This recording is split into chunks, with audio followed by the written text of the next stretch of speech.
We're experiencing another pandemic, if you will, of depression and downright misery. And I think that the information I'm going to share with you can help not only so many friends who I have who are suffering right now, a shocking number of my small group of friends are having such difficulty right now. And I want to help everyone I can with this knowledge. The source of this may be surprising to you. And it's actually many sources, but they're all manifestations of the same thing. And I'm going to talk about a few of them right now. It has to do with, at its core, at its root, if you will, extrapolation. Now, there's an interesting thing about extrapolation, and that is that it enabled us to develop our incredible intelligence to get to this stage where we are as masters of this planet for now. But that very same empowering aspect of it has backfired. And it, instead of empowering us, is now crippling us in many ways. I want to give an example of how this tendency, if you will, this misfiring of this powerful engine is affecting me right now. I'm currently redoing a song that I recorded 30 years ago for re-release. And I did it originally under the name Zulu Matrix with my musical partner at that time, Massimo Rosati, who unfortunately since then killed himself. So you see, this really applies. And as I've been working on this, I've been directed, if you will, by the people who love this song to not only have my new version of it, like a revisioning of it, but an actual faithful reproduction of the original. So I've been working on the faithful reproduction now.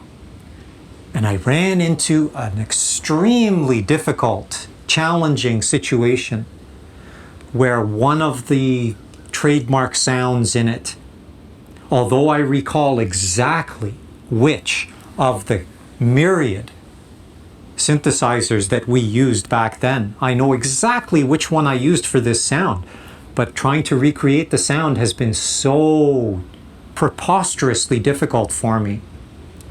And I realized just last night, while I was working on it, I fixed it, I managed to nail it at last, and I realized in the process that it was so much simpler than I thought, because I had extrapolated in advance and decided how complicated it was going to be in the multi-oscillator setup. And it turned out to be incredibly trivially simple. And so I was taking the wrong approach because I had made it more complicated in advance. Before I even began, I was setting it up to fail. And that's what we do to ourselves all the time now in our society, because we're engaging in the very same thing.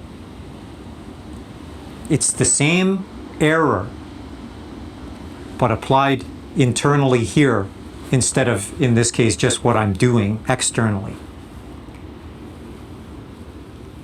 And there's a simple mechanism that is responsible for this. And now we move on to the next point.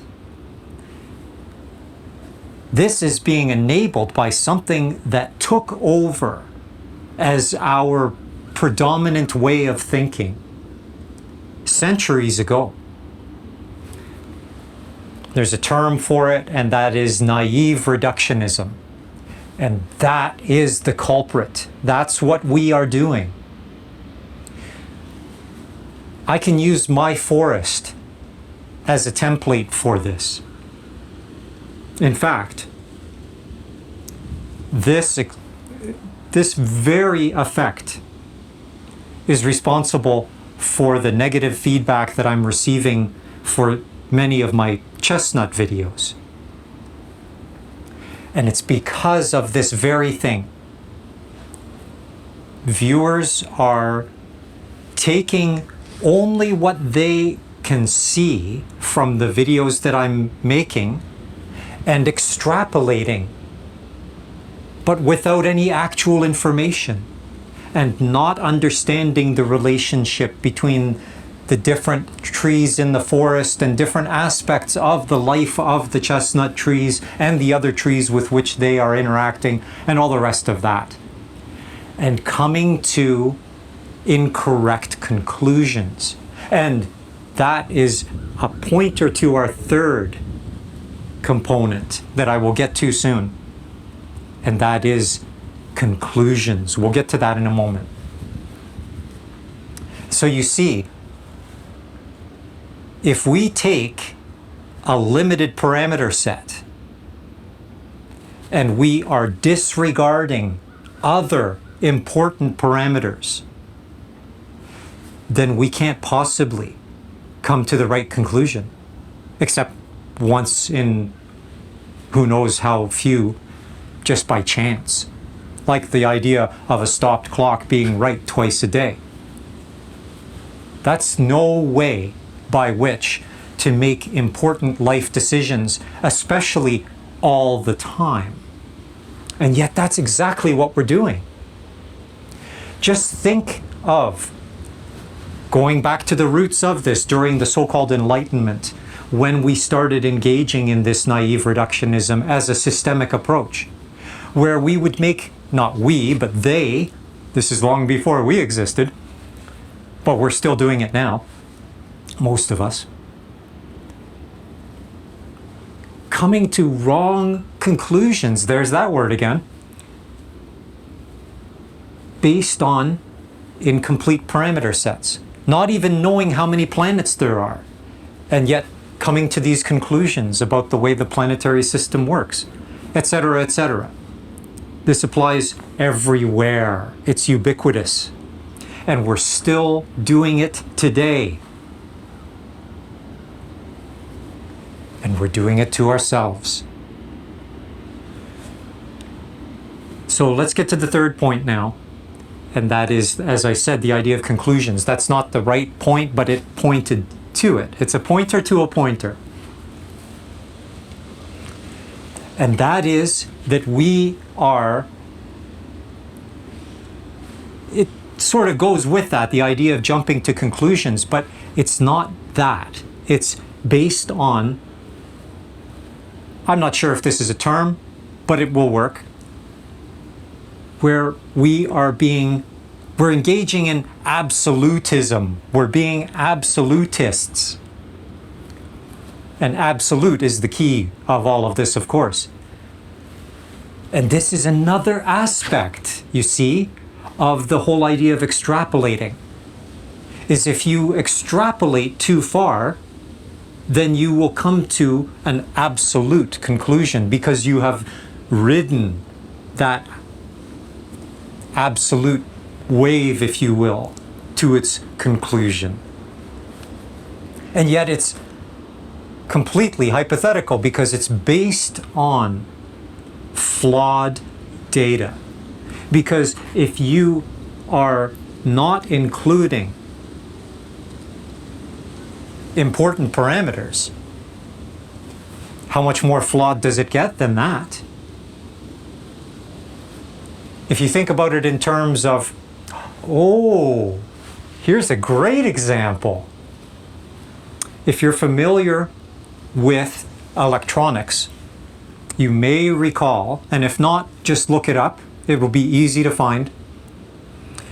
There was a tremendously, disastrously costly problem that happened during the mid-1990s where there was piracy going on in the electronics industry and people were engaging in corporate espionage, stealing the chemical recipe, if you will, of capacitors. And there was this well-known, now looking back, problem that had occurred with all of these capacitors suddenly failing everywhere. And it turned out that it was because some corporate spy stole the recipe for the capacitors, and it was actually two sides of a piece of paper. And they only photocopied one side. They didn't complete the recipe. And so they were using this incomplete parameter set to make these capacitors. And suddenly they all started failing. There you go. So incomplete data is flawed data. And that's what we are doing when we are engaging in these patterns of thought. And when we use those to guide our perception of who we are and what our future is, because we're engaging in this fortune telling by depending too much on extrapolation,